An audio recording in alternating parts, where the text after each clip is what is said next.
सुनिए गूगल के प्रश्नों का उत्तर शायरी से। ब्रह्मज्ञानी किसे कहते हैं?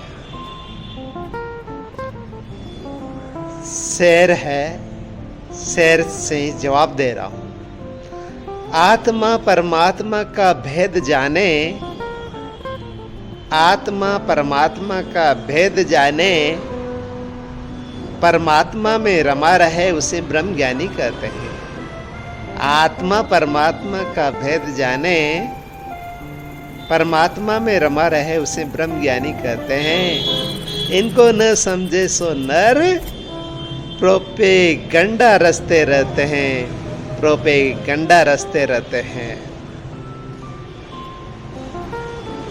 ब्रह्मज्ञानी होना बहुत ऊंची बात है, आसान काम नहीं है। ब्रह्म ज्ञान बहुत प्राप्त कर लेते हैं आशीर्वाद के तौर पर, कृपा के तौर पर, लेकिन ब्रह्म ज्ञानी हो जाना एक अलग बात है। जो ब्रह्म ज्ञानी होता है वो अपने अंदर व्याप्त आत्मा में हमेशा परमात्मा को देखता है, परमात्मा को अनुभव करता है।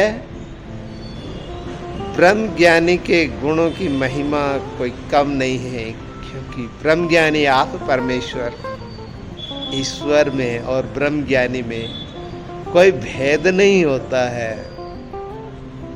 हानि लाभ जन्म मरण यश अपयश इन सब में समान भाव से रहता है, उसे ब्रह्म ज्ञानी कहते हैं। शत्रु और मित्र को जो एक ही भाव से देखता है उसको ब्रह्म ज्ञानी कहते हैं।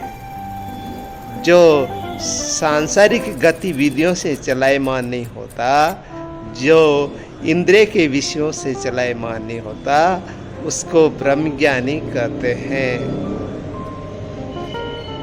दास की तो औकात नहीं है ब्रह्म ज्ञानी होना। हाँ, ये है कि ब्रह्म ज्ञानियों की शिक्षा ली है, उनके पदचिन्हों पर चलने की कोशिश कर रहा हूँ। बाकी मैं ब्रह्म ज्ञानी नहीं हूँ, क्योंकि एक क्लास जो होती है उसमें पढ़ने वाले कच्चे पक्के सब विद्यार्थी ही कहलाते हैं। मॉनिटर कोई एक होता है, पूरी क्लास में मॉनिटर एक होता है। पूरी क्लास में सबसे इंटेलिजेंट बच्चा एक ही होता है, और उनको जो पढ़ाने वाला होता है वो गुरु होता है। गुरु होता है ब्रह्म ज्ञानी, पूर्ण ब्रह्म ज्ञानी सतगुरु होता है। भक्तों का जीवन तो अधूरा ही होता है। प्यार से कहना, धन्य निरंकार जी।